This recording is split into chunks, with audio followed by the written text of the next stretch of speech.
What's going on, people? This is your boy Puerto Rock 77, and we are back with another episode of 60 Frames No Lag Podcast, the best podcast here on the Wednesday night. Oh man, I'm so excited. Oh, let me turn this off real quick.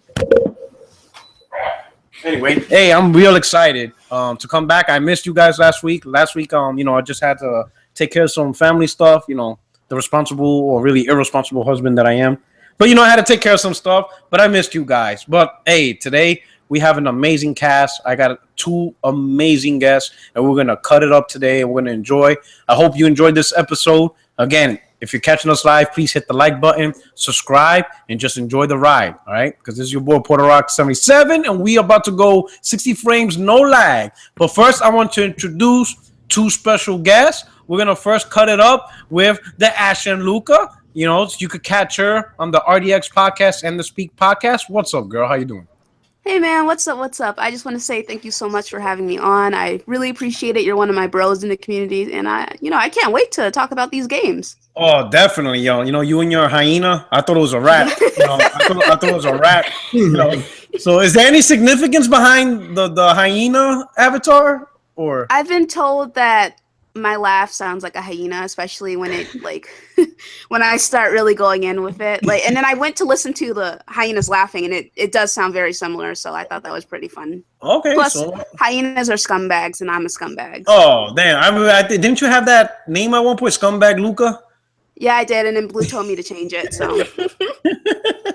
All right, thank you so much. I appreciate it. And then our next special guest right here, she's one of the hottest streamers out right now. The $1 Million Girl, Blue Rendezvous. What's up, girl? That's so sweet. He's lying, guys. Just saying, I am not. But no, I'm just kidding. Girl, I'm trying to hype you up here. Thank you for having me. I really appreciate this. I'm excited. Awesome, definitely so much. You could also catch these two beautiful guests on the Speak Podcast every Sunday at 12 or 2 p.m. 2 p.m. Eastern. 2 p.m. Eastern. I'll leave the link to the channel, but it's a great podcast. You got to look at that podcast as kind of like what I like to call a VH1 behind the music, where you learn about your favorite YouTubers, but what they do on a personal level beyond just simply gaming and YouTubing. So I thought it was a pretty interesting concept, and I love that podcast. I love listening to just YouTubers just talk about their personal lives and stuff like that. It's been great. It's a fantastic show. Check it out, especially the one I'm on, because that's absolutely the best Speak podcast they have done. Absolutely fantastic. It was definitely lit. Yes, unbiased. Yeah, great show. Completely unbiased. 100%. He told us so much about his wife. Oh yeah. Fuck your ass up, yeah. And for anything else, if you want to know how hardcore my wife is, listen to that podcast. Yep. If for anything else, but also on podcast. Thank you so much for showing up. I'm looking forward to hearing your opinions on some of these topics and the Q&A. It's going to be an exciting time. And then, of course, one of my panel members, the one who's consistently show up, top flight security of the world, Craig. What's going on, Craig Harris? What is going on, guys? It is Craig Harris, the captain of Craig's Corner, the pioneer of the Porch Light Podcast, and the voice of Xbox is here for you. Wow, he put ours to shame. Just gotta say. Yeah, he had a lot of practice. He's powered by that Ryzen chip. That's his avatar right now. He's powered by Ryzen. So What's going on? Thank you for showing up. Hopefully, all day the pettiest gamer on YouTube will show up. You know how he is. He's just petty. He shows up when he feels like it. He expect like a raise or something. I'm like, I ain't giving you no raise. No, anyway. So we're going to start off. I like to start off with what you guys like to play. So we'll start off with Blue. Blue, I know you're a big streamer. I'll say this. Shout out to all the streamers. I tried to do that the other day. I can't do it. I don't know how you guys can do it. Because it's like my version of chewing gum and walking. Yeah. Oh, well, okay, so. And then if I talk to them, I suck at playing the game. Like, how do you do? Yeah, you're cutting out a little, but I know where you're going with this. So basically, the issue is that you have to pay attention to your game, to your chat, and to the quality of your stream. the issue with that is that you're doing many things at once, and sometimes that shit is great. But I have a lot of fun with it, and I really enjoy talking to everyone that shows up. So she's very good at multitasking. I often go there to troll her and mess with her, and then sometimes I send her texts and calls while she's streaming when I know that she's streaming, just to see if it like she gets distracted. But no, she's really good. Like sometimes she'll answer my text, and I'll be watching the stream, and I don't see her answer the text. I'm like, how did she do that? What? Go with that is when I pay attention to her. That's why she does that, by the way. Basically, yeah.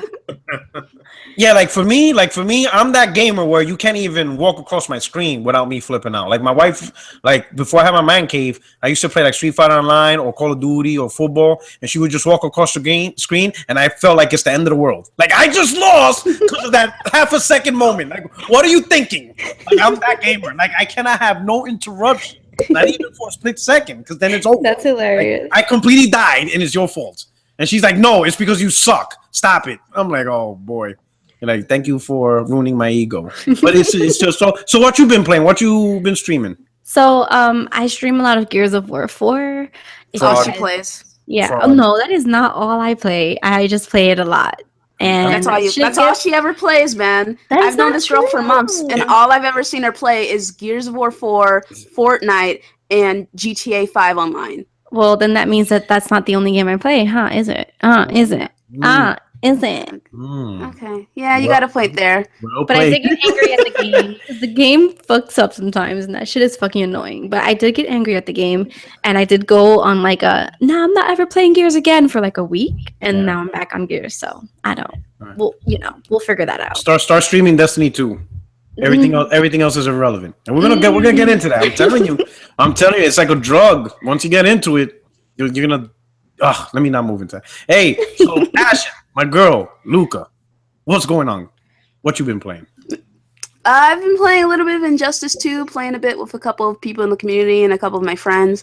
And I also just got finished playing Life is Strange Before the Storm. It's a prequel to the original Life is Strange. I love it. It's amazing. I've had a really good time with that. And that's about it so far. Nice. So is it the whole game, or is it like also episodic? It's episodic. Yeah, I got a message from our boy AJ Felton. He's like, hey, sis, where the rest of these episodes at? I'm like, sir, it came out August 31st. They're not out yet, sir. And he's like, what? Yeah. So all those games, every single Telltale game or a game like that, I don't buy day one because I'm like him. I can't like wait for the next episode. Like, nah, son, that ain't happening. I wait till they all release. I buy it and then I play it all through. And I love Life is Strange. That game, it's so good, right? Fantastic. Right? Love it. It's amazing. Yeah, I love it so much. I personally like games. I don't know, like the episodic, like that aspect of it. But I just wait until they all come out, and then I buy it as a bundle, and then I just like go through that shit as if it were a single player game, because I don't like waiting. That shit's annoying. Especially if it's really good and leaves you on a cliffhanger. I did that with the first Walking Dead season 1. Mm-hmm. So I bought it, day one, and then after the end of the episode, I'm like, okay, this ain't gonna work because I can't wait for like episode 2, 3. I can't do it. I was like freaking out. It's just an amazing thing, yeah. Oh man, so wow. So I guess I'll just wait for the 5 episodes, and I'm definitely gonna play Life is Strange. It was a fantastic game. Even my wife, like, she was just watching me play it, and she loved the game. It was so good. Yeah. The thing of it is, it's only 3 episodes this time. So, and like, I get the whole waiting, because when I first played it, I played the first 3 episodes because they were already out, and then I had to wait for 4 and 5, and that wait kills, man. But I was like, I can't get spoiled with this. I have to experience it on my own. And definitely, I know that there were a lot of concerns, especially with there's a different voice actress for Chloe, and a couple of other things that were different. Like, it wasn't Don't Nod didn't do this game, Deck 9 did. So people were really worried. People were hating on it, and I was like, nah, I'm gonna wait and see how it goes. And it was worth the wait, and it was amazing. And I cried because that game makes me cry, and it's probably like the second game this gen that has made me cry. It's a really good story. It was an amazing story. Yes. So okay. So my man Craig, what's going on? What's happening? Besides your 4K taco, and I see you guys. I saw you popping your little trash talking, playing 4K Madden. Dude, Yeah. I'm like, what is this dude? I'm like, what was that about? I'm seeing, I got a touchdown in 4K. A fumble 4K. I'm like, what is he doing? Like, what are you trying to do? Well, I'm just letting them know that if you want to play Madden in 4K, it's available like now. And but I've been playing that in 4K. I've scored 2 touchdowns in 4K. Oh God.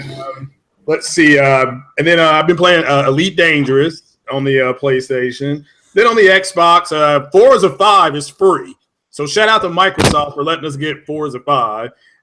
Then Forza Motorsports, I got that one. Mass Effect 1, I just beat that again this morning. Started up on Mass Effect 2. And I think Hitman, like the first 2 episodic parts, you all were talking about episodic stuff. Yeah. That is available on, it's free. That's all it said. So I downloaded it. So, yeah, I've been busy. As the voice of Xbox, they keeping me busy. Or as they're now saying, the other console. So, yo, what's up with that? Yeah, I think that's what is going on? Is this getting photoshopped? Like, what is going on? It is. Boy, oh boy, they're in big trouble if it's not. But it started because of the Call of Duty ad. That's how it started, right? Yeah, it did.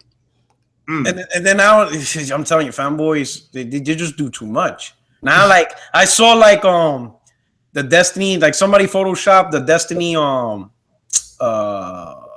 the season pass. So one season pass says PlayStation 4, and the green season pass says the other console. I'm like, oh my, you guys are doing like too much. Like, what is going on? This is getting ridiculous here. But anyway, so I want to say shout out to the chat. Thank you so much for showing up. Please hit the like button. Thank you so much. I appreciate it, man. Because I got my families. I don't call them subscribers. I call them family. Because I got amazing family up in here. Great time. And it's a mixture of Xbox dudes, PC dudes. It's an amazing group. So I appreciate all of you. So we're going to start with the first topic. Let's talk about Destiny. Has anybody played it here yet? Nah, fam. Nope. Okay. Craig? I've got it, but I'm stuck on playing this Forza Motorsports right now. So, or Forza is one of those, but it's here. So we're going to switch it up here because I didn't like the way Luca and Blue sound.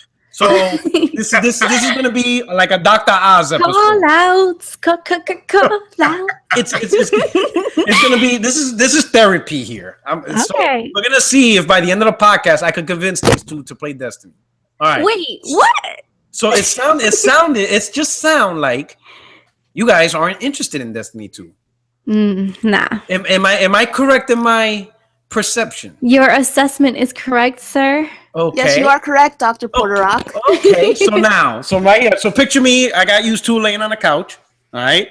I'm with my little notepad and I'm looking. Okay. So now, please tell me about your mother. No. Okay. No, seriously. All right. So tell me what makes Destiny 2 or Destiny in general not so interesting to you guys. What is your perception about this game that doesn't look interesting about it? So me personally, I was willing to give it a shot. Just because I wanted to see what the hype was about.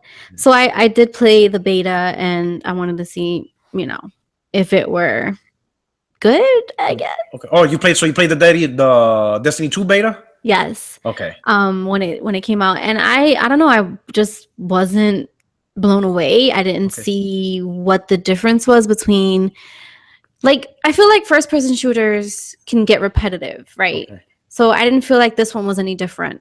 Okay. All right. So Luca, homie, my sister from another mister. Yes. What makes this game not interesting to you?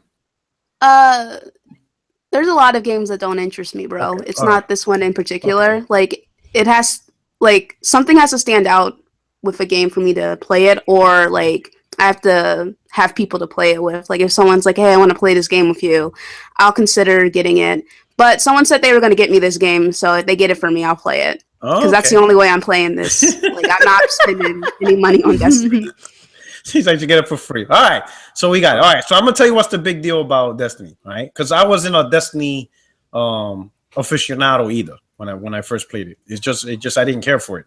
To me, it was just another first person shooter. Right. Mm-hmm. But then when once I started playing with my friends, once they got into me, he's like, I started game sharing with my brother-in-law. He had it. He's like, just play with us. Just keep playing with us. I'm like, fine. I'm doing it just to play with you guys. Mm-hmm. But at a certain point, it's not even about the game no more. You know what I'm saying? Because the game is decent in its own right. But in my opinion, Destiny is by far the best co-op experience you're going to have out of any game. It's because this game does more when you're playing with, when you're co-oping, especially when you're doing a raid. It's not just simply 6 people having to shoot. It's like 6 people and like people lose friendships over this game because you have to do your job. Mm-hmm. Everybody has a role, and it's not necessarily kill a lot of people. Sometimes you don't even shoot at all. Some people have to like jump around from platform to platform, and if they don't do it in the right order, everybody dies. So sometimes like one guy. Oh. Sometimes that one guy doesn't do his job and fucks it up for the entire party. Yes.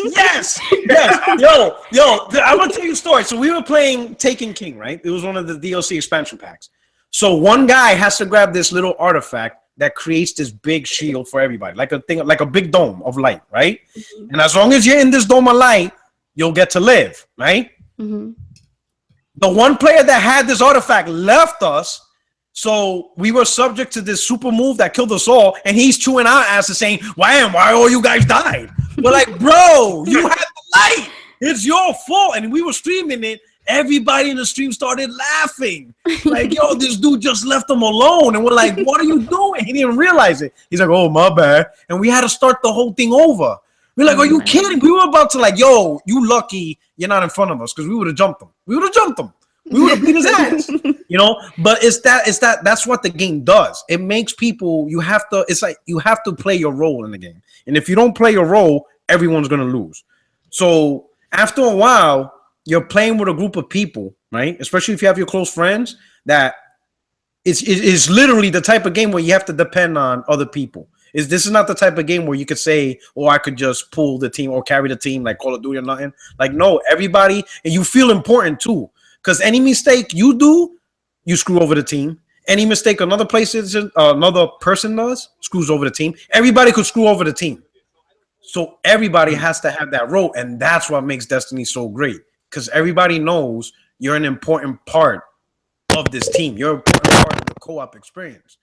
Because if you suck, no one's going to win this thing. Everybody has to play good, and that's what makes the draw. I'm telling you, it's one of the best co-op experiences I played, I think, in gaming, period. That's what made me so addicted, knowing that, and what I also like is when I play with randoms, it's an amazing feeling where you take a bunch of strangers that don't know how to do something, and you teach them, and then like you practice, and you practice, and you practice, and then they finally get it, and then you beat the mission.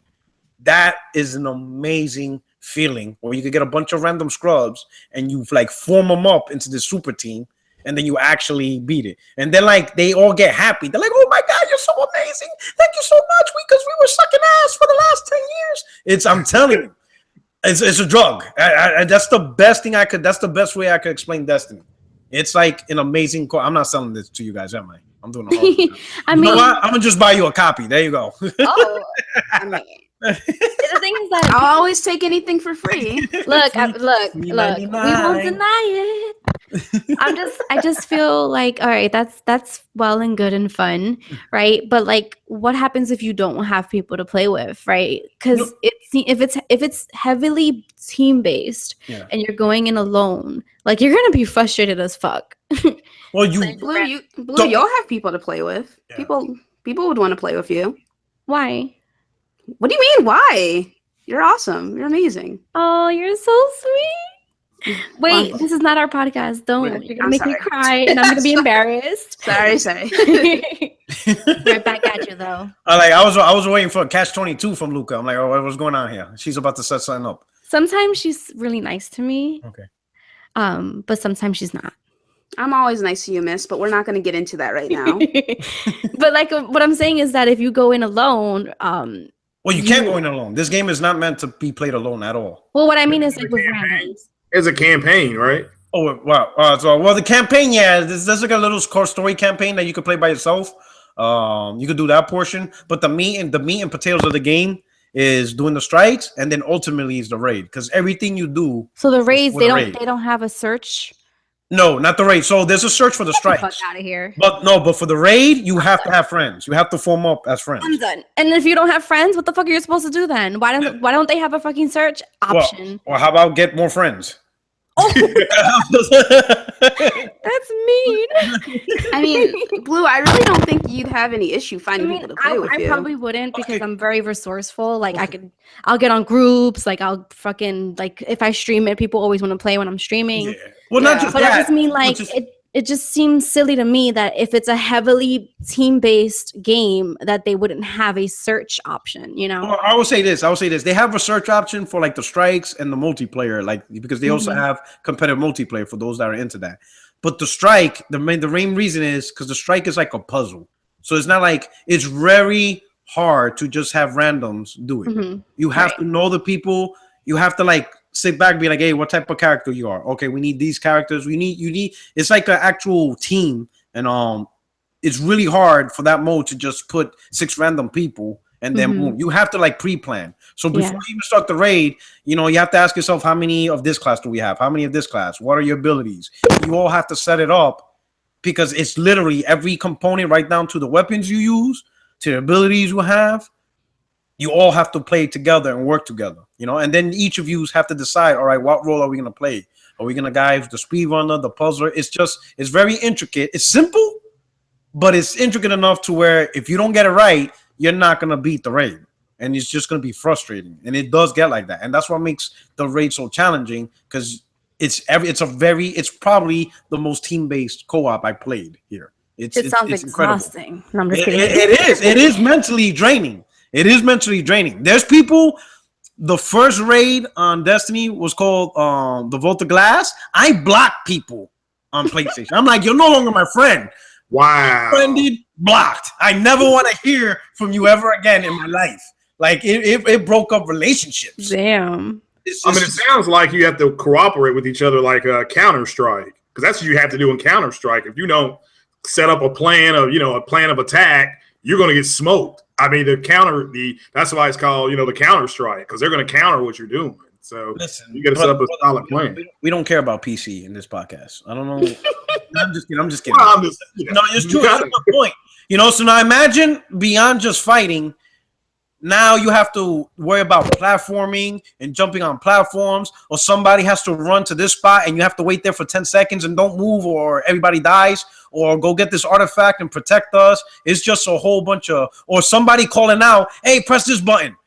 All right, over there, you stand over there, press that button. It's just a whole bunch of random puzzles while you're fighting, and everybody has to do their role. Everybody has to listen. So that's why, and there's not that many games that do that. That's, I think, one of the reasons why Division failed so much, because you didn't need to do that. In Division, you ultimately be like, screw what you guys doing. I'm just going to shoot and kill everything.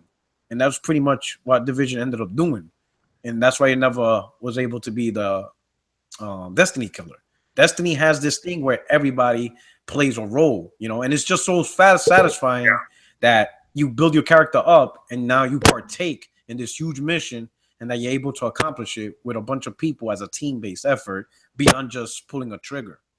I'm telling you, girl, once you get into that drug, I'm telling you, you just get a taste. Just a little taste. The sample.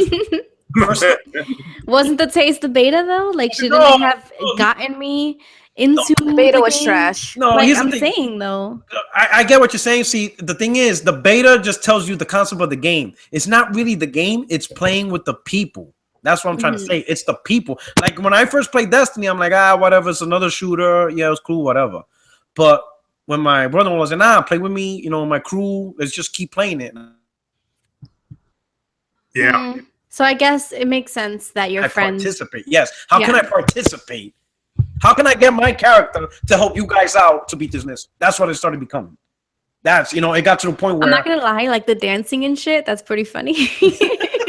I love watching that, because I watch people play it. I mean, I'm not gonna not try a game without doing a little bit of research, I guess. But like that shit's funny when people just start lining up and dancing with each other, like just like.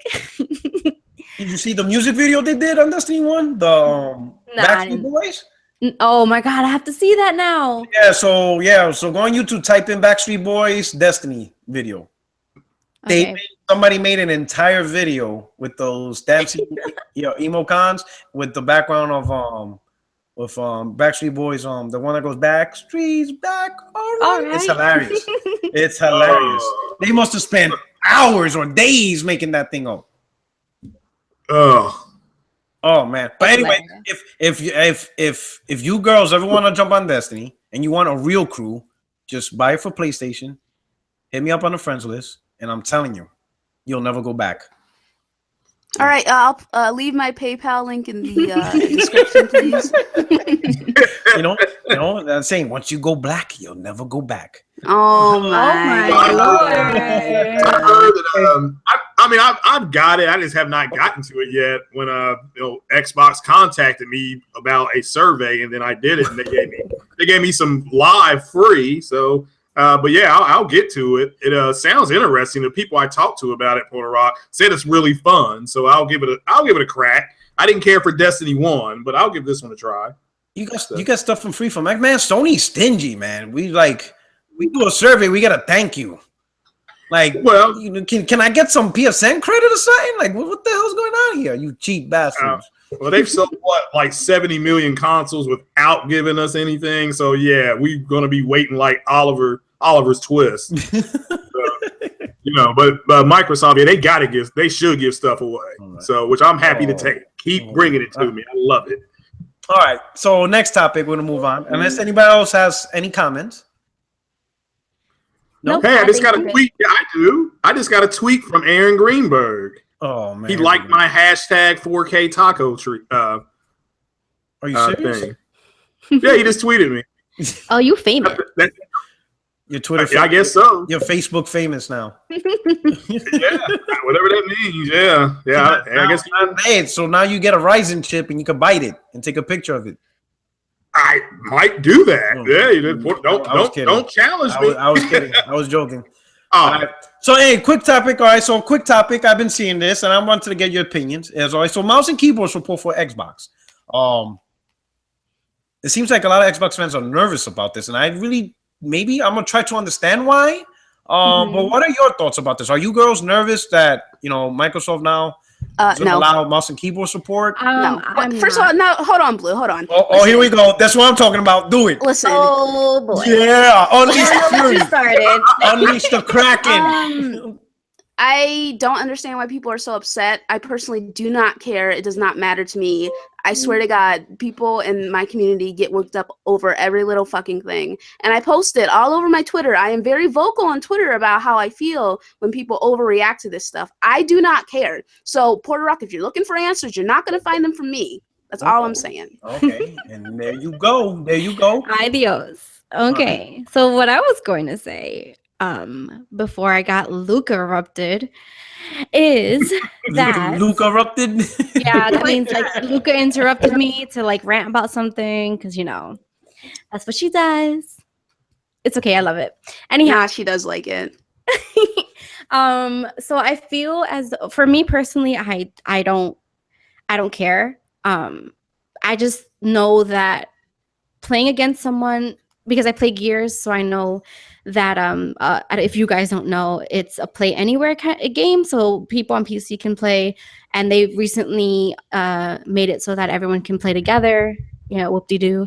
And so I have been on the end of a mouse and keyboard attack, and let me just say that shit's not fun. And so I hope that with that being integrated, they also have an option, which Gears does now, where you can choose not to play against people who are playing on a mouse and keyboard, because that shit's fucking frustrating. Like the difference between aiming with mouse and keyboard and a controller is real. Okay. So that's number one. Number two, I think that people are afraid, or at least, the Xbox people are afraid that Xbox is getting closer to, PC, because, PC master race, they're afraid that the Xbox is kind of sort of getting closer to what they are competing against. And with that becomes the issue of just like, we want to be different, we want our own thing. Like, we don't want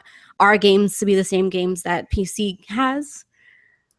I mean, at least what I've observed, I personally don't give a fuck as long as they have that difference within the game that I can click. No, I do not want to play against PC mouse and keyboard players. Okay, all right. So, Yeah. Craig, what you think about? And before I say my piece, Yeah, as the voice of Xbox, I 100% agree with what Blue just said. Fact of the matter is that it's a reminder of what is happening. It's not it's going to be a PC. So, and they don't want that, but this is what you're going to get. You can either, like the Booty Warrior said, you can do it the easy way, or we can do it the hard way. Whoa! So either they're going to have to accept what's happening and just go along with it, and play the games, have fun.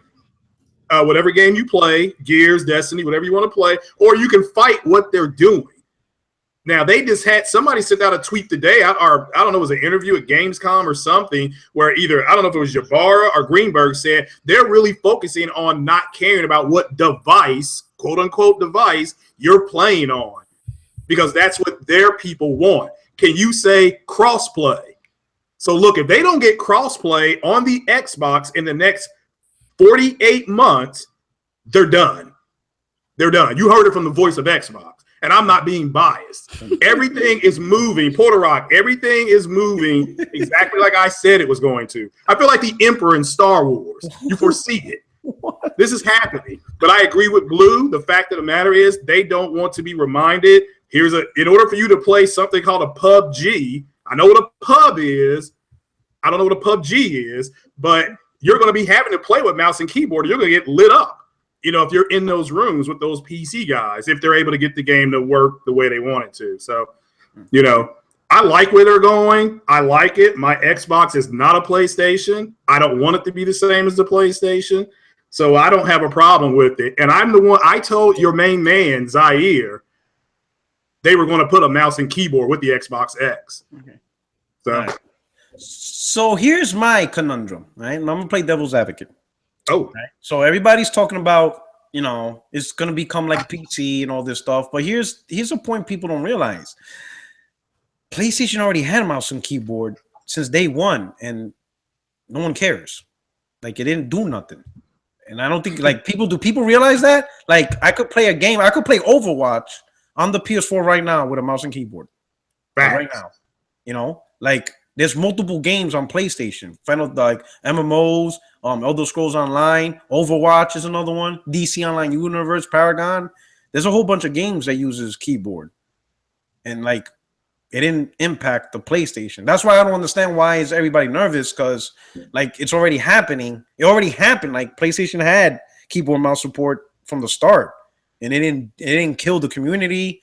It didn't make people angrier that they're getting owned in Overwatch. It didn't really do anything. Some people didn't even notice or care. Listen, sir, this is what's going to happen next year. Next year, this stuff is going to be all swept under the rug, and they're all going to forget that they freaked out like babies, okay? Because that's just what happens. Something stupid happens, something small happens. Everyone loses their shit on both sides, and then 3 weeks later, it's like, what? What happened? We were upset about what? I don't recall that happening. I'm like, what? Oh, sometimes I feel like I'm the only sane person on my timeline, because I'm just like, what is wrong with you people? I just do not understand. The whole PlayStation side and then the Xbox side, all of them going at it over dumb shit. And then they try to involve me. I'm like, do you really want to involve me? Are you sure this is the right course of action, sir? Listen. I think it's the right course of action. Listen, leave me out of it. I do not give a fuck about the console war. I like to play my games. I've been on PlayStation all gen. I just got my Xbox. I really don't fucking care, to be perfectly honest. It's really not that big of a deal to me. I'm not invested in these consoles like some people seem to be. They're just a hobby. I like to have fun with my friends, but whatever. What do you mean? Can you expand on you getting drug into it? What do you mean? Somebody trying to draft you or something? Listen, sir. People comment my Twitter. Oh, you can call me Craig. I'm not that and they like to attack me for no reason. They like to say certain things to me. They like to accuse me of certain things, and I'm just like, well, I don't really care. Damn. And they try to come to our show and talk about that shit in our chat too. And I'm like, this is not a gaming podcast, so like, shut the fuck up or leave. And people, okay, sorry. Okay. Yeah, well, I genuinely don't care. Listen, I guess you can say I rep Team Xbox just because I don't like the whole neutrality thing, but I don't fucking care enough to get worked up and start bitching and crying and overreacting over dumb shit. Okay, I'm an adult. Right. So I think that the keyboard and mouse thing, like, it's fine. Like, we're gonna live. Everything's gonna continue with life, and I don't think it's gonna affect necessarily like the gamers and things like that. I just think that if they're going to do this, they need to just think about in-game options to keep it so that people who don't mind getting wrecked by someone with a mouse, Yeah, is it gonna and then the people that care, Yeah. Is it? Not to interrupt you. I'm sorry. Is it Bluetooth or is it battery? And how's that going to work? Or does it plug in? Like, I've not seen it. I mean, I knew they were doing it, but damn. Well, they haven't officially done it yet. I would imagine they'll probably support USB, Bluetooth, right? Okay. Probably also, maybe, yeah, probably so.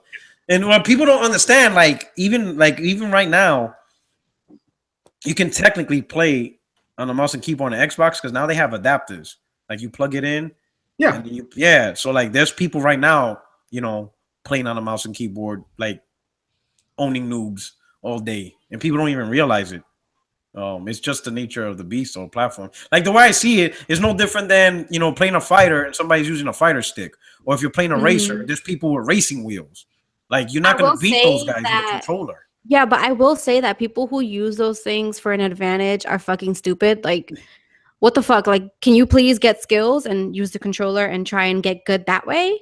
Because I think if you spend money on peripherals like that, like, you are good at what you're doing and you just want to add a little extra advantage. Like, I was playing against this dude, an Injustice 2, and as soon as I heard his fucking fight stick, I was like, oh no. Oh, you knew it. No. Like, just because you have it doesn't mean you're automatically going to be good at the game. You know what I mean? No, you have to have skill and apply it to that.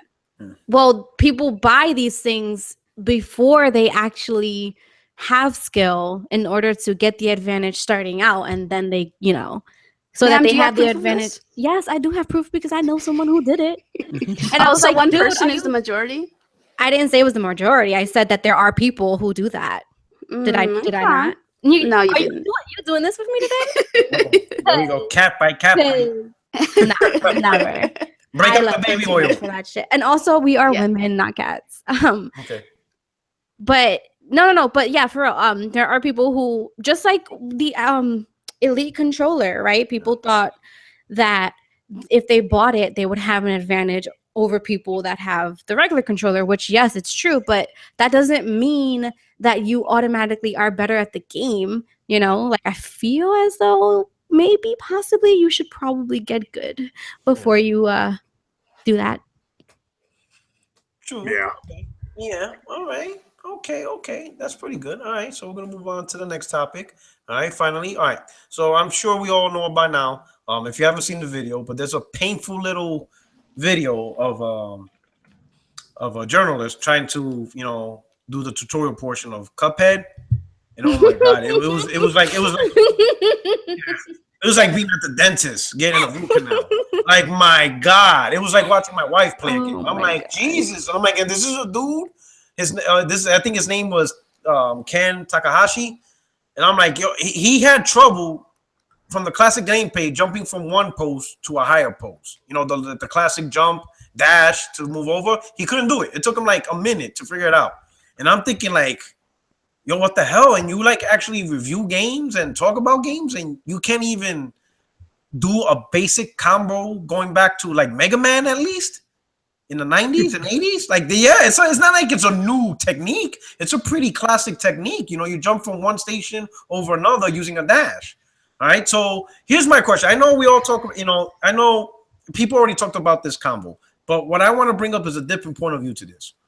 Why is this happening? Like, why do we have gaming sites, articles, magazines that allow people who clearly don't know how to play games to write for them? Because you know damn well Rolling Stone is not going to let a journalist write an article on a music band and they have no knowledge on music. Rolling Stone's not going to play that. You know? Okay. Like, you know, another topic, like Car and Driver. Car and Driver is not going to let a journalist, you know, write a review on a car and they have no idea about anything about cars. They're not going to embarrass themselves like that. So why is the gaming industry allowing themselves to be embarrassed? Is it like, do they not respect gamers? Do they think we're like pieces of shit or something? Like, what's going on here? Somebody help me out. So to play devil's advocate, I do agree with you. But let's just say, what if someone says that to have knowledge on gaming doesn't necessarily mean you have to have skill? All right, I can understand. Oh, here's my thing. All right, First of all, no.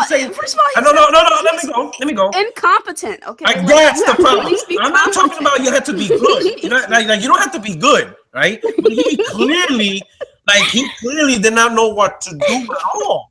He couldn't read and like understand what to do. Like, we're talking about a game mechanic that's been around for almost 20 plus years. It's not like it's something new and evolutionary. Okay, I could get that. If it's a new evolutionary game with a totally different play mechanic and he's trying to figure out, I got it. This is the simple classic of you're standing on one little pole and you have to jump to a higher pole and it's telling you the Y buttons to dash. And it's telling you dash will help you do this. Even with reading, he couldn't figure it out. Like the moment I saw it, within 2 seconds, I knew what to do. Oh, you got to jump on that thing and dash and you'll get over it. And he wasn't doing it. And I'm like, bro, stand on the thing. He wasn't even standing on it. He was standing next to the point, just trying to jump over it. And you could clearly see the character doesn't reach. Like after 2 jumps, the character don't reach. Right. So what concerned me when watching that video, which by the way, that piece itself took like 3 or 4 minutes, right, of him trying to jump over the block. What concerned me the most was that he repeated the same exact action many times, right? Which by definition, if you do something over and over and over again, expecting different results, that's the definition of insanity. Yes. Okay. So I am concerned for the fact that this person is representing the gaming industry because he took it upon himself to do that and he posted that shit.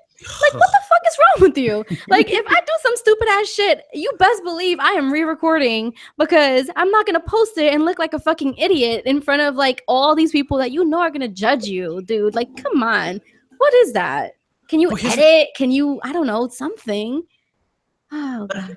Now, here's the thing. Why is the gaming industry allowing this? Like I said, again, Car and Driver or Top Gear would not allow to have a journalist write articles on cars or speak about engines, or Rolling Stone won't have people talk about music, rock music, rap music, unless they know something about it. They wouldn't do that. They would embarrass themselves. So here's my thing. Sometimes I see this as the gaming industry don't really respect us. Maybe because they see us as fanboys. Maybe they see us talking shit. But like, I find it very disrespectful that you allow a guy to write articles on gaming, yet the guy's clearly not a gamer in any sense of the word. So we're going to spend this time reading his article when in the end, he's not even a gamer. Mm-hmm. So like, do the industry look at us as fanboys? Like something like, we're not going to put in the effort to get quality journalists that know gaming and play gaming. We're just going to give you the scrubs because you guys, at the end of the day, you guys are just going to fight a council war over it anyway, no matter who we put. Do you think that's how the gaming industry looks at us? Like we're not worth quality articles from quality people? I mean, absolutely. Like it's kind of like that one dude last year who played Doom for like 30 minutes, and it was really clear that he had never played a first-person shooter before in his life, you know? And honestly, I don't read or watch reviews like from the official sites because I just don't trust those reviewers, because when I play a game myself, I end up loving it or hating it, depending on what the game is. And it's completely different from what a reviewer says. I think that they just hire people who are good at writing and they're not really thinking about the gaming aspect of it. Like, listen, you don't have to be the best at games, but you at least have to know how to jump on a pillar and dash. You know what I mean? And I don't know, maybe he just didn't realize the backlash he'd get from his footage, because I certainly would not upload that if that was me. Like, how silly are you, dude? And I wonder what he's thinking about himself right now, because a lot of people have been reacting to this, and it's been getting a lot of attention. And I'm wondering too if it'll change anything, if the people will notice that, you know, this is actually something that people are bothered by, that someone can't, you know, do the simplest thing in a game where it's showing you and giving you the direction of how to do it. And like, it's a little offensive. I mean, come on, like if we are looking to you to review something, and like, how do we know your review isn't biased now because of the fact that you didn't know what the fuck you were doing, right? Like, you can review something negatively based on the fact that you couldn't finish, you know? Yes. No, agreed. I do also think that people do feel as though gamers, I mean, obviously gamers have a lot of stereotypes, right? Already, right? So when they see us, a lot of the things that get attention in our community and I don't mean community like Xbox community or Sony, like I mean like gaming as a community, because people who don't know or not involved in the gaming world don't know that there's like a bunch of different sectors and shit. Like, we are seen as one umbrella, people, thanks. And I feel as though people see the arguments or the issues that come up, right? And it's often, you know, insults being thrown at each other based on what platform you enjoy playing on. So I don't think that they necessarily have respect for us when that's basically all they see. You know? Not him. It doesn't help that a lot of these dudes are on Twitter, so they see the nonsense. You know, they see it. And there have been developers who've commented on it. There's been journalists who comment on it. Like Michael Pachter called Xbox fans Xbots. So it's like, they know, they see. And when they see everyone overreacting and acting a damn fool, they're like, these dudes don't deserve respect. They're all crazy. That's what I'm saying. It's a very vocal minority. A minority, but very vocal. They don't respect us if we are constantly throwing insults at each other for stupid ass fucking shit. Just saying. You know, and everyone, you hit right on the nail. Because on one side, I remember when the PlayStation fan, I thought it was weird as hell. They were threatening to rape the actress. I'm like, what the hell are you guys saying? Just because it's timed exclusive on Xbox? Like, do you guys know what you're saying? You know? I mean, I just want to throw it out there that what? People, you know, that what you do online is traceable. Just letting you know. Can you not be stupid ass motherfuckers and like act like a civil fucking human being and not say shit like that about people that you don't know? Lord. Anyhow, sorry. Yeah, it's very unfortunate because it's kind of like a lot of people feel like they can just say whatever they want and do whatever they want, and there's not going to be any consequences because they make 20 fake accounts. But I think that if you're going online to say those certain things, that you're messed up, and the internet just gives you an outlet for how fucked up you are because you can't express yourself in your day-to-day life. You know, yeah, you pretty much, yeah, that's true. A lot of people use the anonymity of the internet. Yeah, it's ridiculous. Craig, what you think about this? I think people overreacted. I just thought of the boxing match, Mayweather-McGregor. The guy calling the fight, I mean, you had Sugar Ray Leonard there. The guy calling the fight that had, never had gone 12 rounds. He was still calling a good fight. The journalist is hired because they are a journalist, not because they are a gamer. So, and that's just, I think people are overreacting. I think the reason why there's so much backlash is because there are people like, these two ladies were saying, within the community, the vocal minority are going to say, oh no, he's going to give it a bad review or she's going to give it a bad review. Then nobody's going to buy the game. Then we're not going to get a sequel. I mean, it's it's like one big rock of overreaction. So, but I mean, look, the guy didn't have good control of the game. Somebody in the chat, shout out to Beats Game and Life in the chat. He said maybe the game has horrible controls. We won't know it until we get it home and we play on it. And it's just that it is what it is. It's a journalist, okay? It's not, he or she may not be a gamer, but that's not why they've been hired by the site.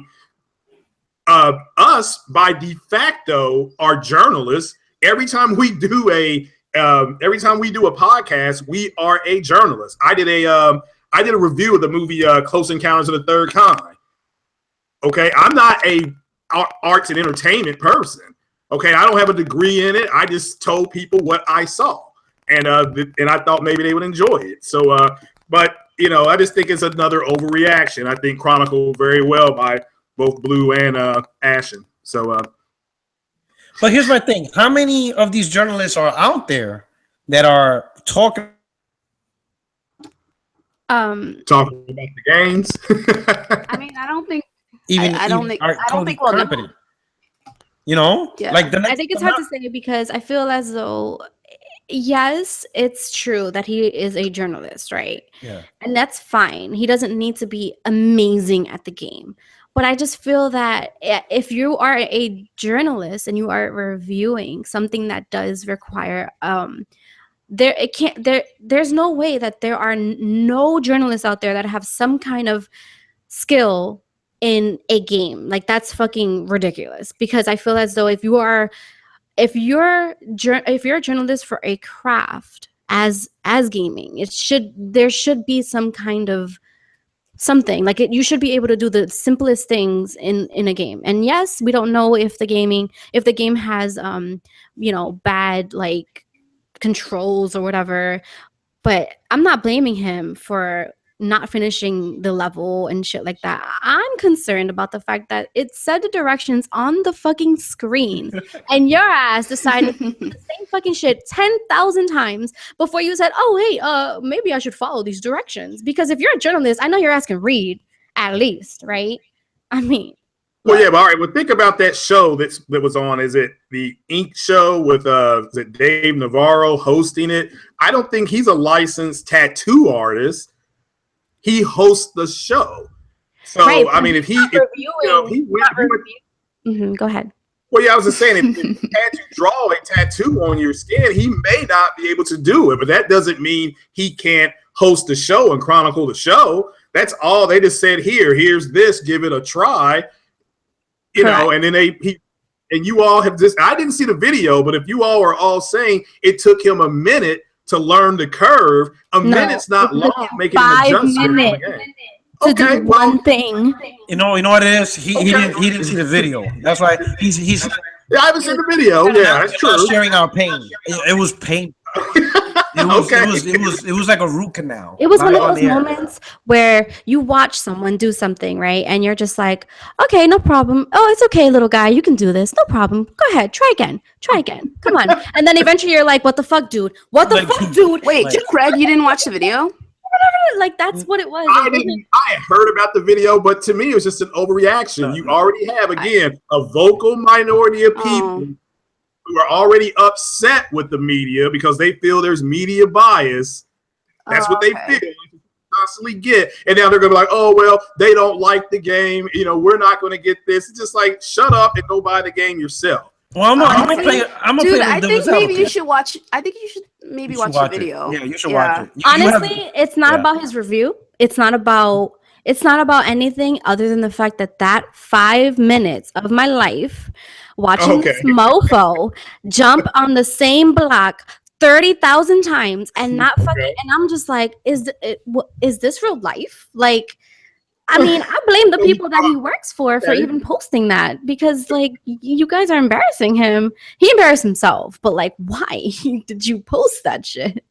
Well, maybe he thought it was funny. I don't know. I didn't see the video, but, I mean, to me, it just sounds like, okay, I'll watch the video, but probably won't change my mind. And then we'll have the conversation, it'll change when you watch the video. It's going to change your life.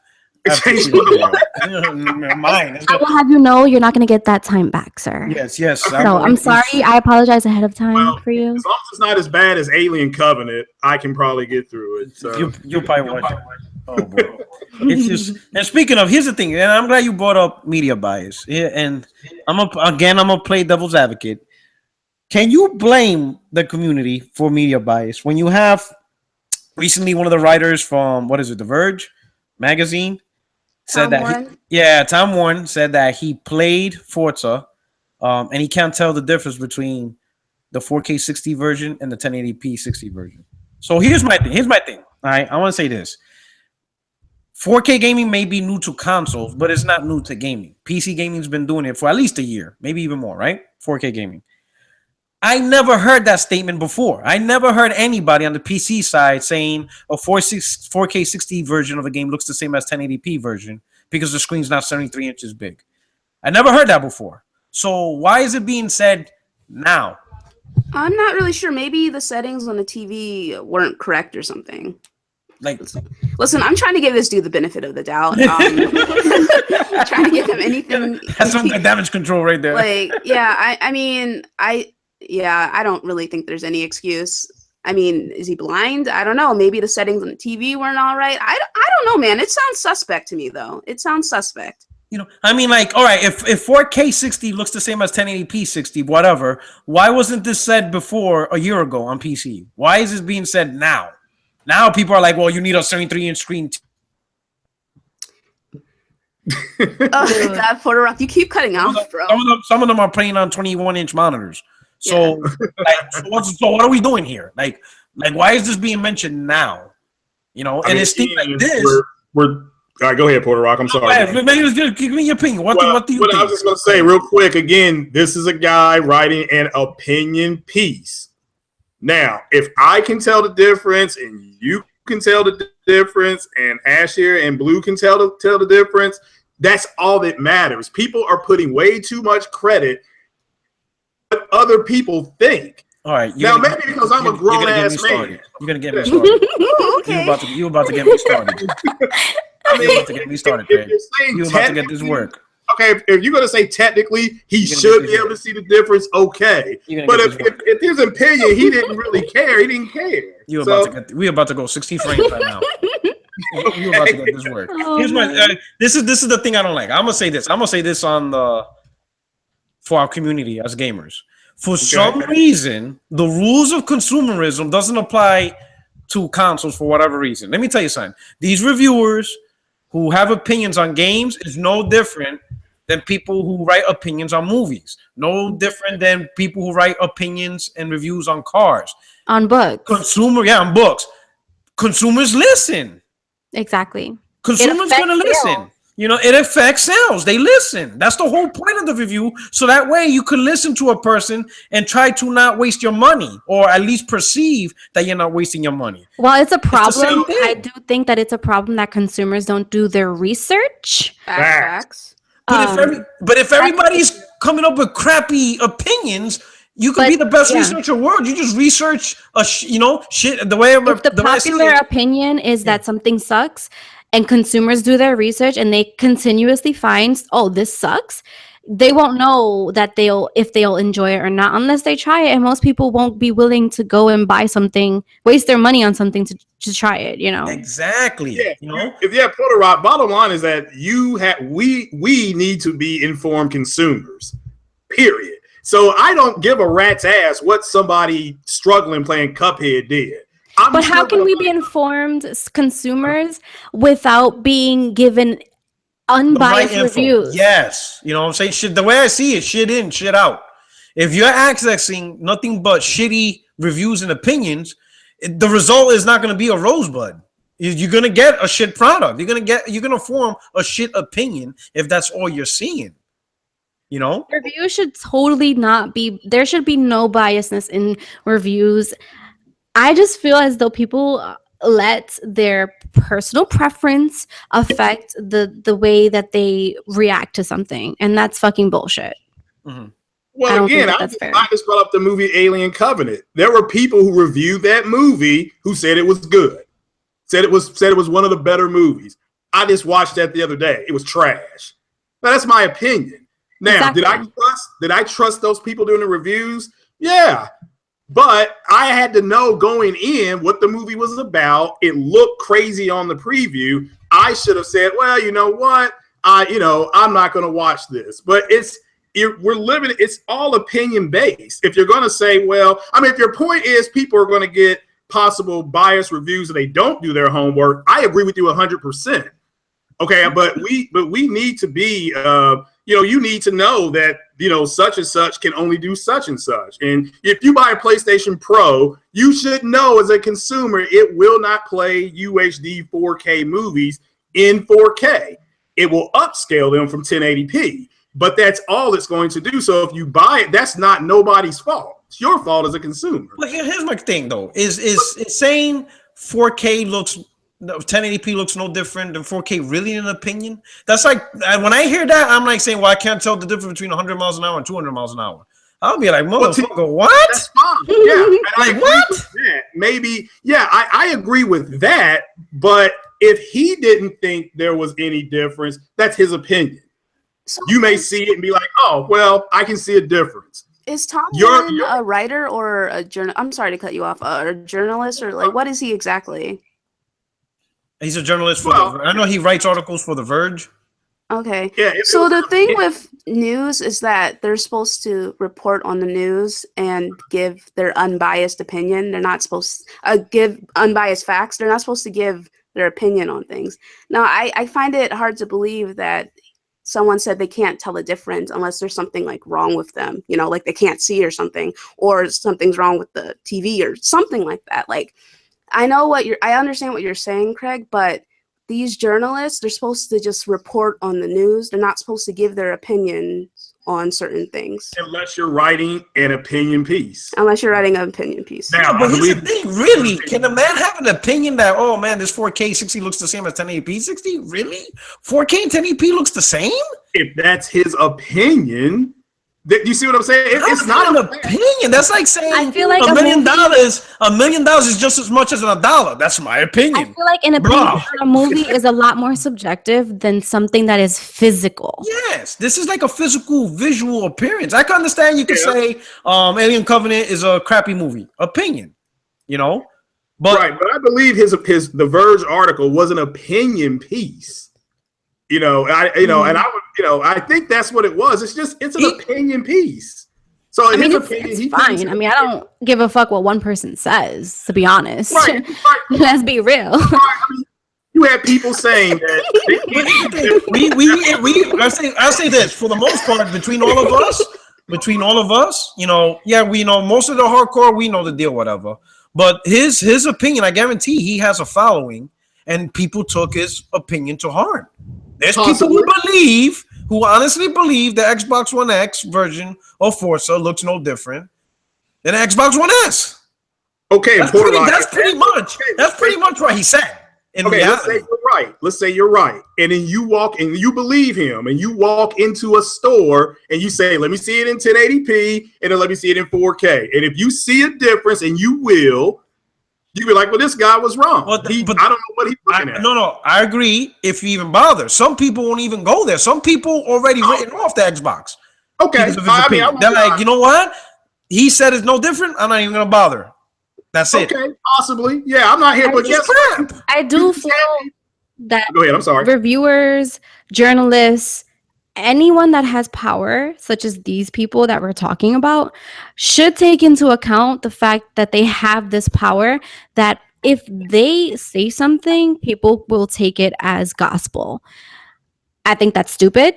Please, people, if you're listening to this, do not take what one person says as gospel. Do your fucking research.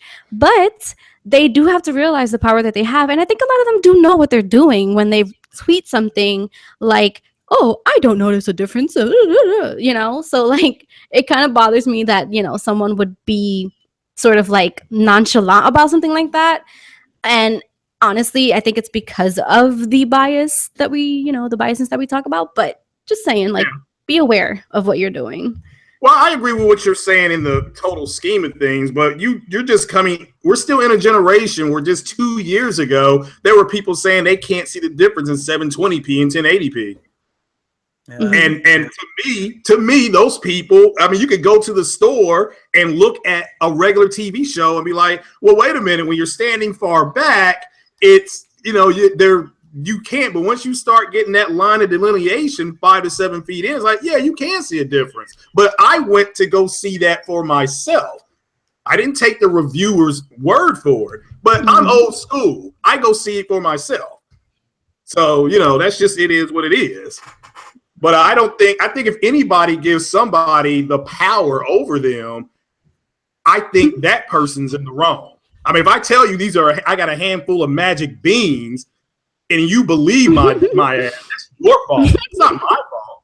So, but that's just my opinion. That is my opinion. But I understand what you guys are saying in the total scope of things.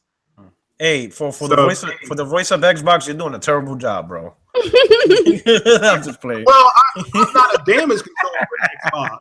But Xbox needed somebody who told the truth. That's why I'm the voice. Oh, so it is. Yeah, I'm not the voice because I'm a damage control for this. So, bro, it is what it is. Okay.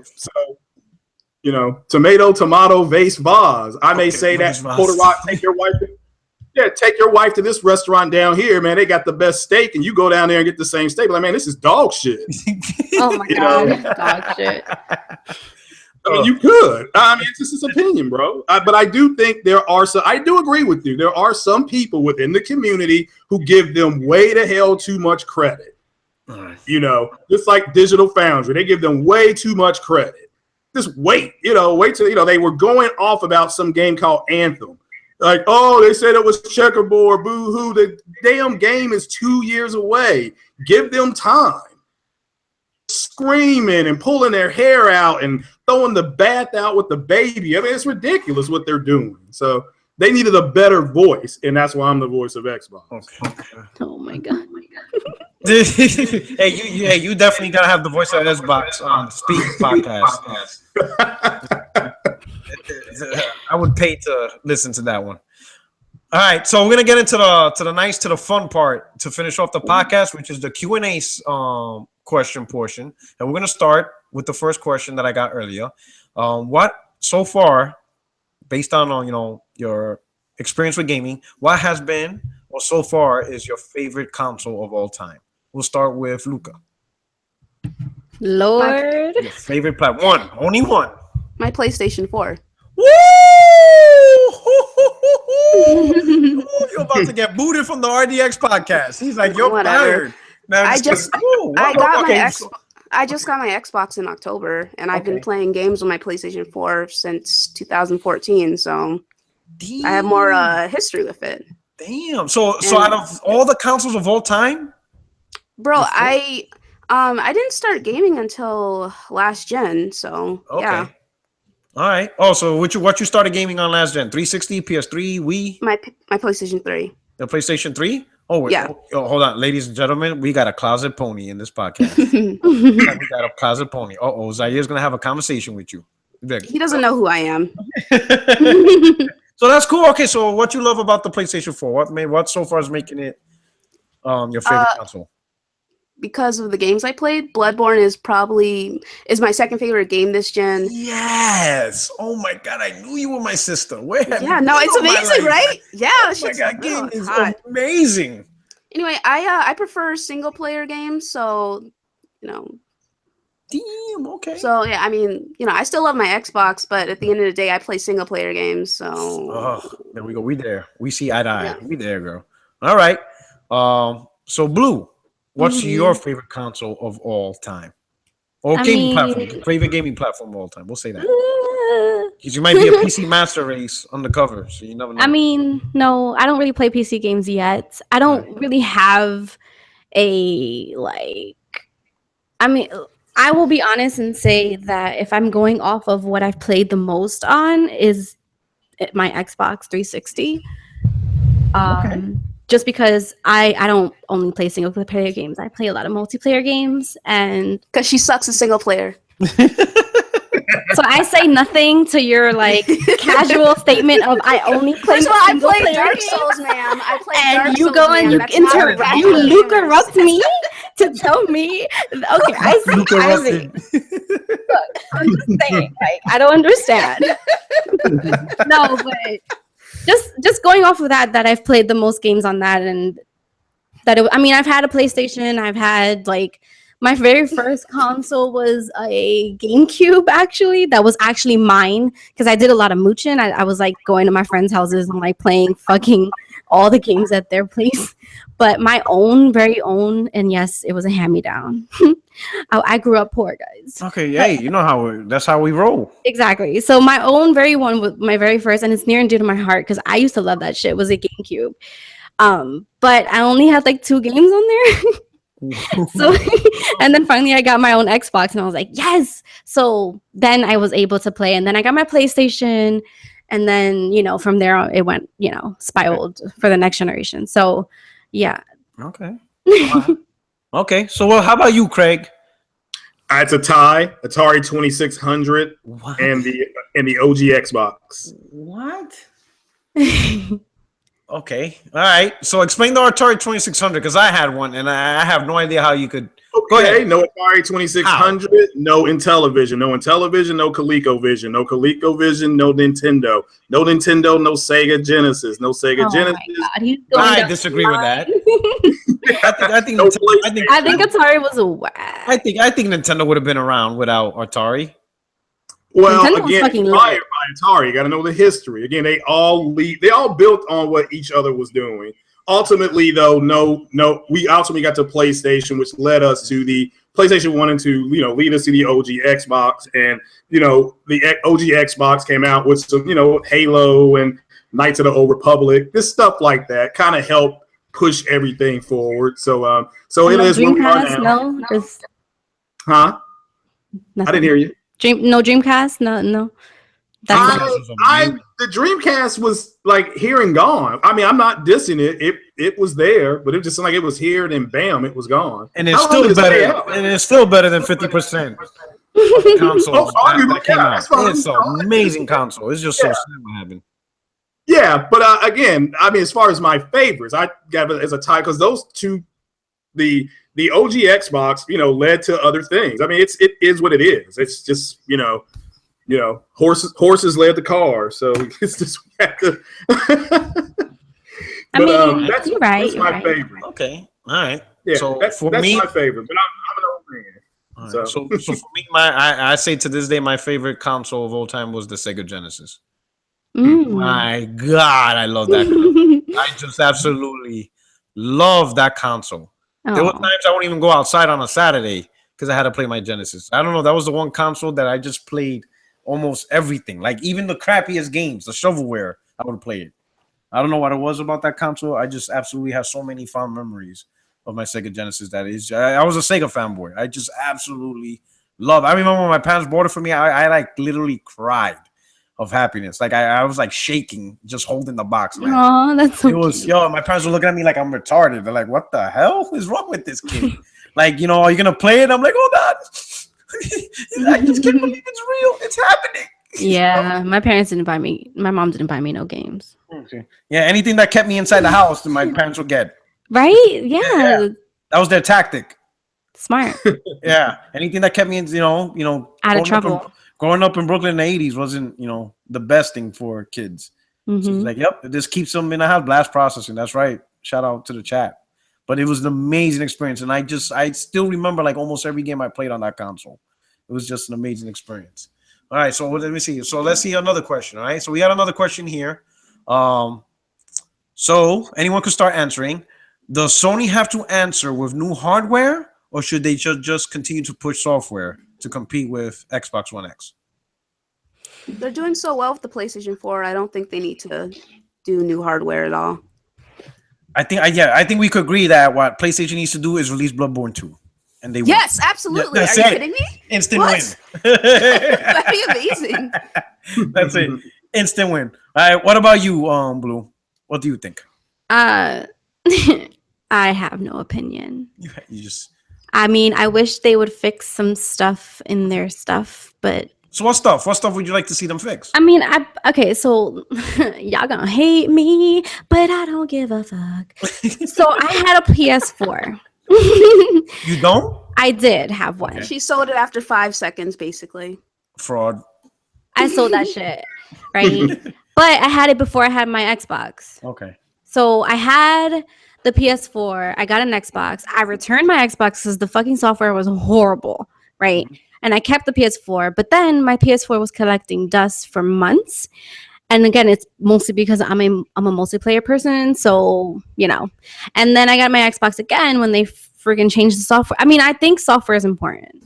There. That's my point with that, right? And so right now, I kind of feel like I do think that the PlayStation Network needs work for me personally. And I feel as though if I could play more multiplayer games on there, I would probably. I'm waiting to get it again. Okay. I'm waiting to be sort of I guess to have a list of games that I want to play on there. I mean, there's 1 or 2, obviously, but You should try Bloodborne.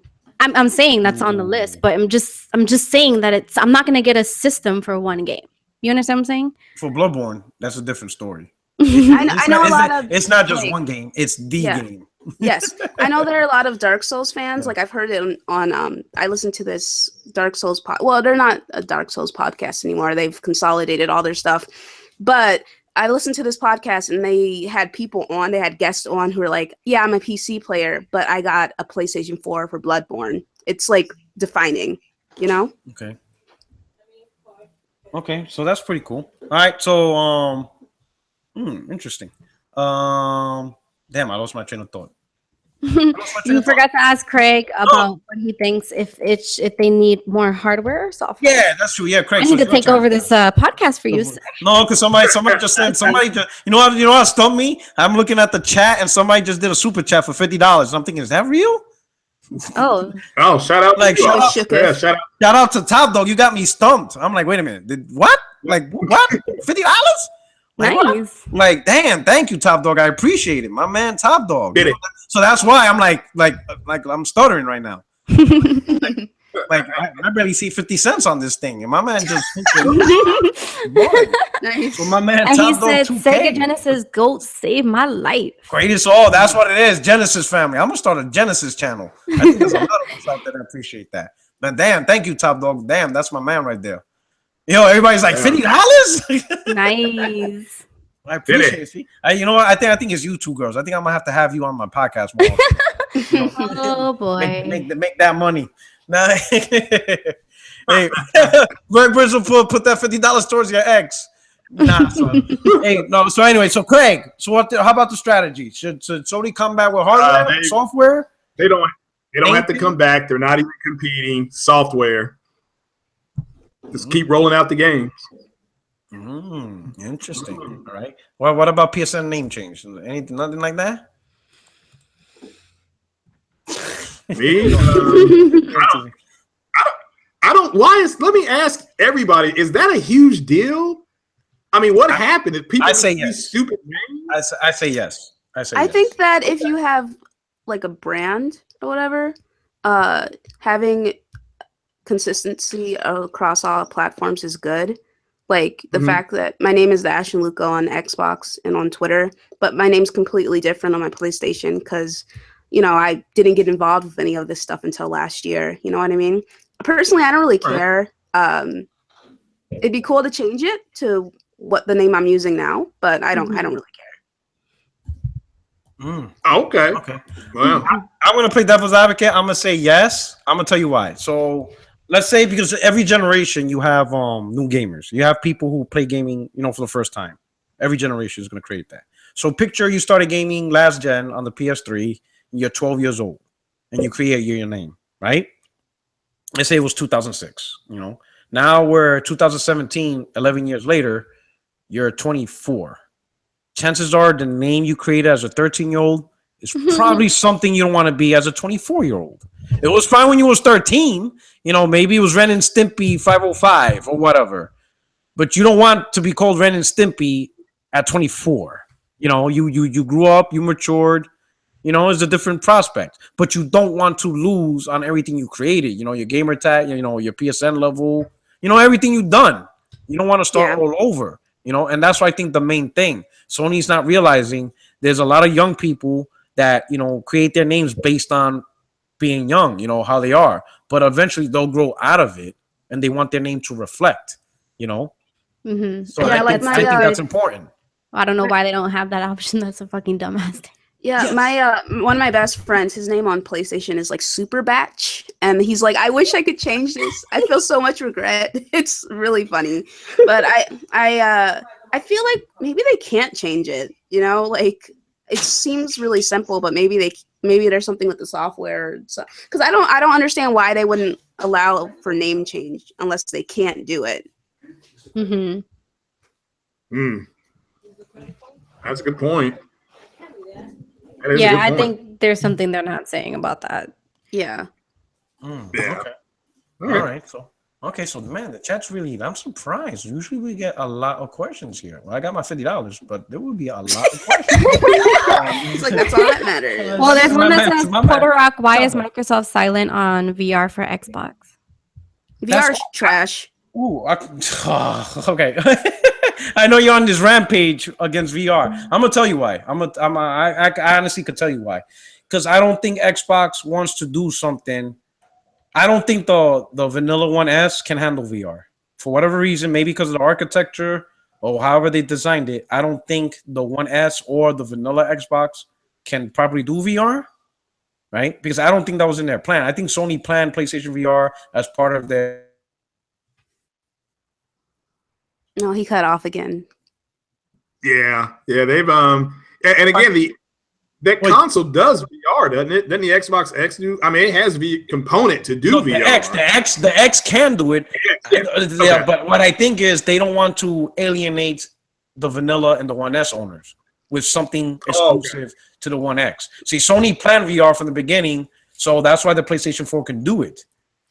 But I don't think the One S or the vanilla can do VR properly. And they're not going to implement something that's only exclusive to the One X, because then, again, everybody's going to bitch. Oh, why I can't do, why are you forcing me to buy a new Xbox to play VR? I'm happy with my One S. Oh, God. You don't want to go through that. Especially if the One X is a mid-gen refresh. It's not a new generation of gaming. It's a refresh. And they said from the start, everything you can do on the X, you can do on the One S. It's backwards and forwards compatible. From the controllers to the peripherals, it's all the same ecosystem. But adding VR real quick, might change let me things. just rephrase my statement. I personally am not interested in VR. I have no interest in trying it or getting involved with it. So I don't care if the Xbox One X does VR. Okay. But I think I agree with your statement, what you're saying. I don't think the Xbox One original or the S could handle it. But I don't know anything about that hardware, so who knows, really. Okay. Here's a good question from King Wave, specifically for Luca and Blue.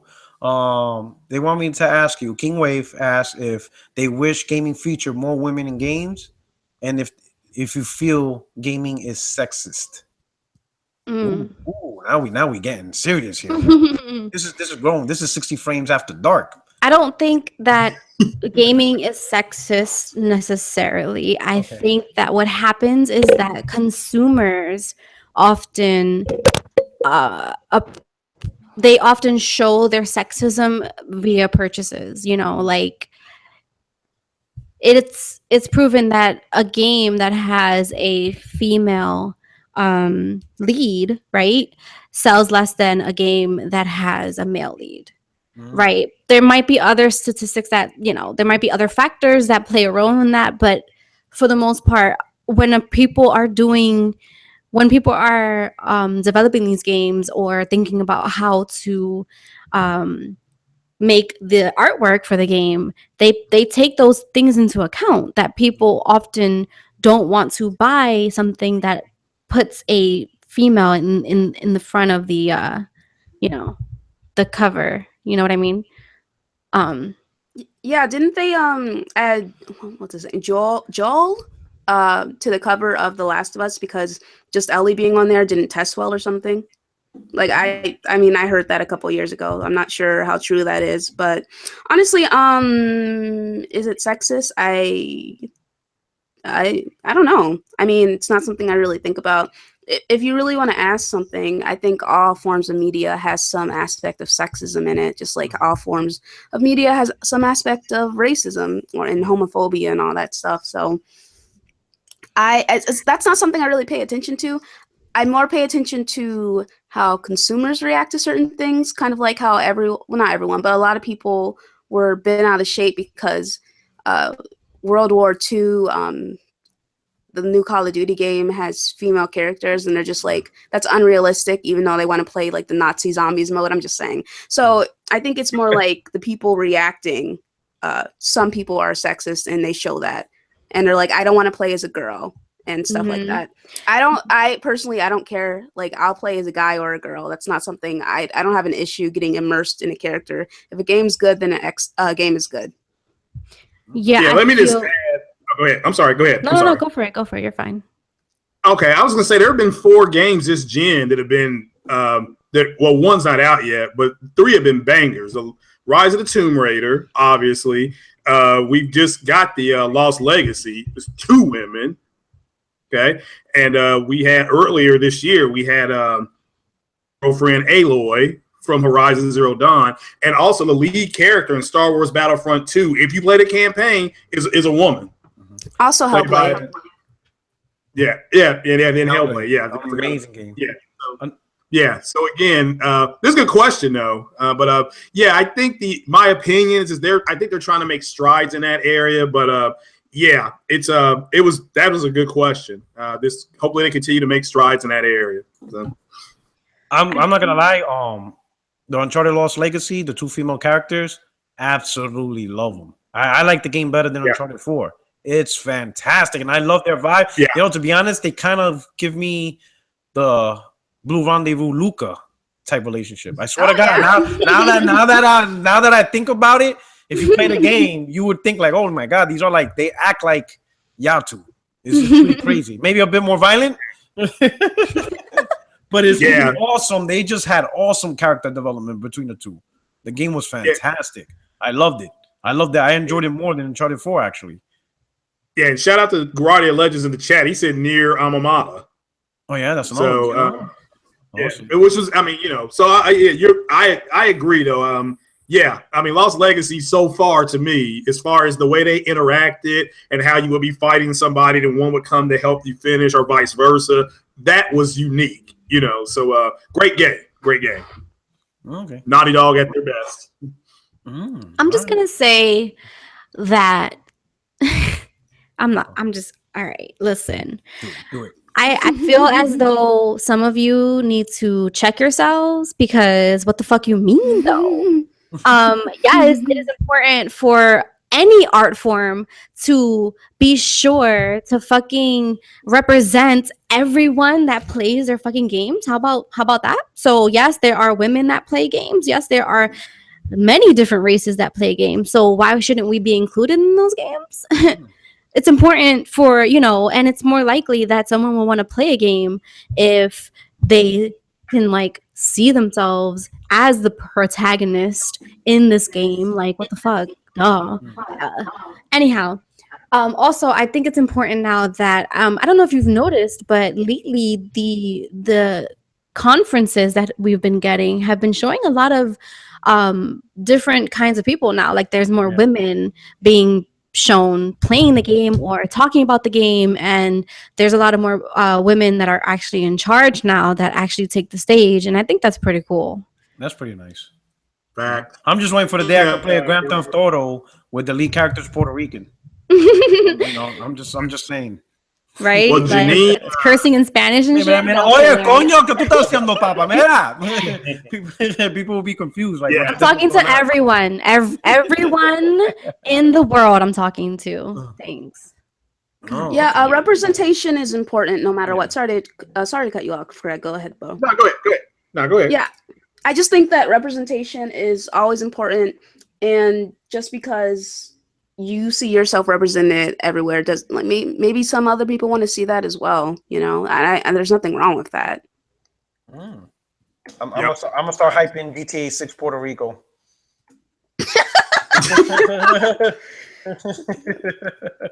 That's how we're doing. Yeah, I was just gonna say, you all were talking about them putting women out in front. You're right. Again, Star Wars Battlefront 2, EA has Janine Gavankar fronting the game. Mm. The game is so. So yeah. I agree. Everybody themselves, and I do agree with that. So I agree 100%. Yeah. So now that you guys are talking about it, women are coming, further along in the gaming industry. It's true. We've seen a lot of representation of female characters, develop stories, and stuff like that. It's pretty cool. I enjoy it. I have no issues. I know some people have issues saying they don't want to play as a female. I don't. That doesn't bother me because when I play a game with a female character, I don't see myself in that character. I enjoy what that character is bringing to my entertainment. It's like reading a book or watching a movie. I'm not trying to live my life through the character. It's a form of entertainment that I get to see character development. Kind of like Life is Strange. It probably wouldn't have worked well with a teenage boy. Not as much as, and you know what I mean? Don't Nod, they went to different people, and they kept wanting them to change the Max from a girl to a boy, and they're like, no, this is the story we want to tell. We want to tell it like this.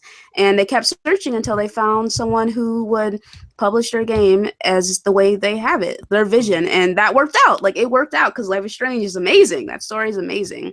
I think that I know a lot of people are like, oh, they're forcing this down our throats and all that stuff, right? But I mean, if it's like an option, you don't have to buy the game or you don't have to play a game a certain way. I don't understand why you're so concerned with how other people are playing the same game as you. If there are gay people or black people or women in a game, you don't have to pick up the game.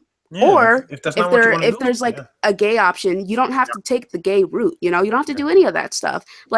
Everything, it's all about options, and you have the option and the choice to ignore it, but you choose not to. I don't understand why you get so offended and affected by these things.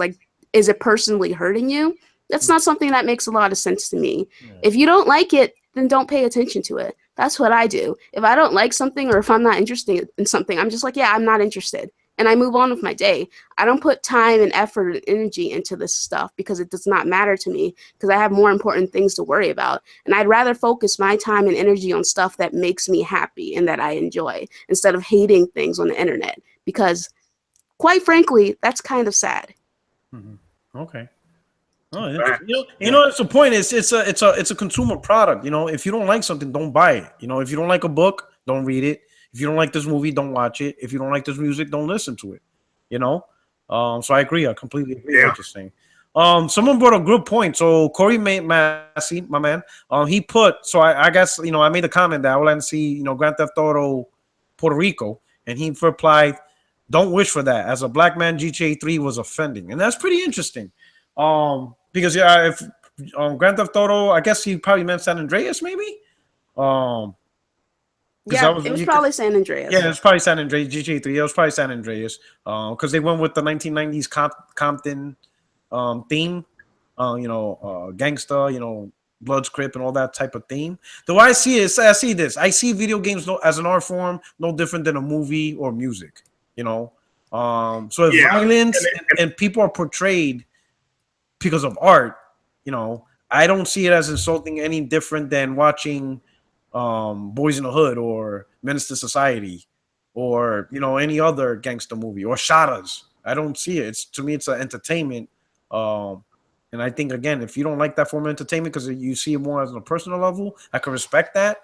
I don't take anything from media, whether it's music or movies or even gaming, personal, because to me it's imaginative, creative, and sometimes the creativity comes from inspiration in real life. Sometimes the person didn't imagine it, read a newspaper article or their life experience, and then when they put it in a media form, in art form, they exaggerate it a little bit more. Because sometimes you have to exaggerate art to get people to feel something. That's why Grand Theft Auto has a very comical undertone behind it. And stuff. Yeah. Like that. What do you let me say this to Corey. Well, let me say this to Corey as a black man. I know what you're saying, but when you research Grand Theft Auto, you will find out that Rockstar Games does all that script, lad and son. in their scripts, the people that they hire will change the words. Star just kind of like you're saying, they kind of just let them roll with that. They let them say, okay, that's fine. And this is coming. You can actually go on YouTube and watch. You can go back when Grand Theft Auto 5 got released, and they were at I don't know if it was a Comic-Con or there was some type of event where they had the 3 main actors, and the guy said he doesn't talk like this. Could he go and change the words? And they told him it was okay. But I understand what you're saying, Corey. It was right on the rail of offensive. Jackson even said he couldn't do some of the stuff, talk the way they wanted him to talk. He was one of the characters in San Andreas. I'm sorry, go ahead. Let's be real. The where we need to start is having more people like us being represented behind the scenes, right? Because if we have white people, let's say, for example, writing a script for a black person, like, what the fuck? That doesn't even make sense to me. Not saying that that's always the case, Jesus Christ, but just saying, like, it might be helpful if there's more representation behind the scenes so that it can then be portrayed on the screen. Makes sense. Yeah, and that's ultimately where we'll see the change. People have got to get into the industry to make changes within the industry. I agree 100%. Okay. All right. Nice. So we've been at this for an hour and a half. I don't want to take up to everybody's time. But so we're gonna go into our outros. But I just want to start off and say thank you so much, Blue and Luca, for being able to get on the podcast. It's been absolutely amazing. So we're gonna get on our outros. We'll start with Blue. Give your shout out. Let people know where they can find you. Thank you guys for having me. I really appreciate you, Rock, for letting me hop on here and say my piece. Thank you everyone in chat for having a nice conversation with me. I am a host on Speak Podcast, where we definitely get into real topics. It's not necessarily a gaming podcast, but I think podcast. I think you'll still be interested because we keep it real and we get into some crazy topics. And I'm also on Twitch. If you are interested in watching me stream some games, come through. Awesome. Okay. And then, of course, my sister from another mister, my bloodborne brethren, Luca. What's going on, girl? Thank you so much for being down and coming through. Oh, yeah, of course. Thanks for having me, man. Like, I really appreciate it. I just want to say it was fun. This was interesting. It's very different. I was interested to see how the chat was like because I am in the Xbox community and I game mostly on my Xbox now unless there's an exclusive for PlayStation that comes out. So I don't really interact with people in the PlayStation community. So it was interesting to interact with different people and see how things would go. I was kind of just like, man, these guys are going to try and come at me. I can't wait. But it was fine. So what was your experience? Oh, it was great. It was good. I had a really good time. Okay. And I don't really let people who talk down to me or attack me or whatever get to me. I go off on people, but it's not affecting me personally or emotionally. I'm just kind of this happened. Mm-hmm. And I let it go. You know what I mean? But I had a lot of fun. And Craig, it was really nice meeting you and stuff. So this was great. So tell them where they can find you, girl. Yeah, you can find me on Twitter at TheAshenLuca. And then I am the co-host for Speak Podcast. That's Sundays at 2 p.m. Eastern Standard Time on Blue's channel. And I'm also on RDX Podcast. That's on Dealer Gaming's channel. That's Tuesdays at 8 p.m. Eastern Standard Time. All right. That is awesome. Yeah. Hey, I appreciate you made a comment on the chat because I got to admit, I think I got the best chat in the world. And that's only because this channel, I don't really build the channel to attack a certain group. So I have a good mixture of Xbox, PlayStation, PC dudes in the channel, and we all could just speak our mind. I tried to create an environment where everybody could speak their minds without having to kill each other or bash each other for having it. So, and so that means he loves you guys. Yeah, plagued. The chat rarely is this chat plagued with trolls and just dumb jackassery. Rarely do I get that. There's only a few. And I got a couple of secret moderators that, they do a real good job of keeping it clean and stuff. So I appreciate that. All right. Right.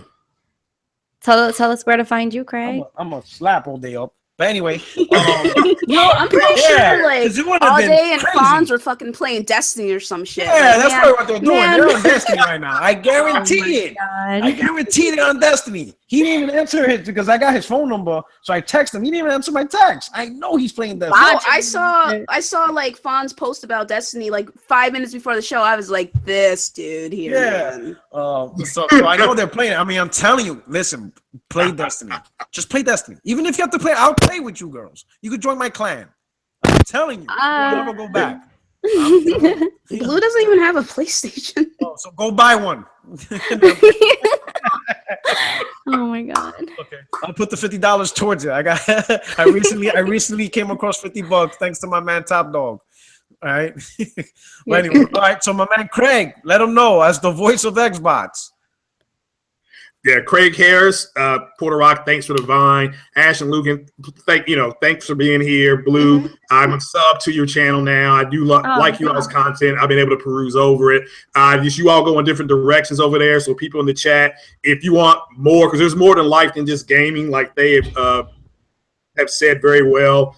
Go check out their channel. And if you come check me out, Craig Harris, Talking Games over there, Porch Light Podcast, where we're a little loose with the lip on that one. And in the Craig's Corner where, it is what it is. We just talk games and movies and stuff like that. So I'm on Twitter, Craig Harris 456.